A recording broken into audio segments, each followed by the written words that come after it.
še enkrat. Cankarijansko mater sicer ne pravi njen oče. Tista Franska iz Naklancu je bila brez očeta.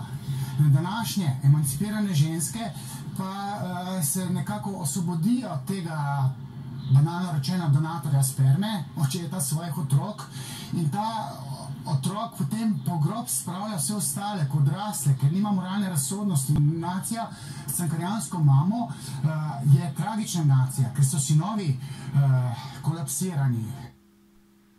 Riba, ki smo jo ravno tako pripravili.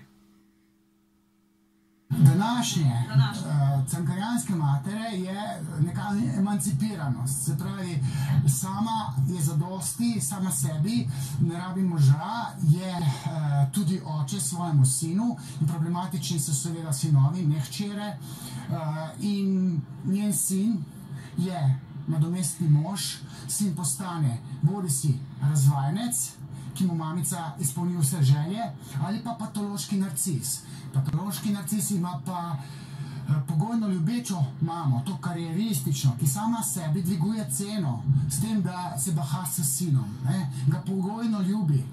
In tragični junak je torej sin, ni več cankarijanska mati, tista nesebična, sužnja s svojim otrokom, ni ona tragični junak, tako kot je bila v Cankarjevih časih.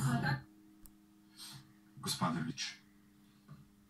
Tale ideologija, kljub temu moram povedati, feministična ideologija je povzročila, da se je slovenska ženska emancipirala, da sta spola enaka, da slovenski moški v povprečju delajo največ gospodinjskih del. V Sloveniji je najmanjša plačna razlika med spoloma. Skozi psihoanalizo se pa ve, da anatomija genitali, pa Oedipov oziroma kastracijski kompleks terja svoj davek. In slovenski otroci imajo, predvsem sinovi, napačno razrešen Oedipov kompleks in kriva je ta cankarijanska falična mama.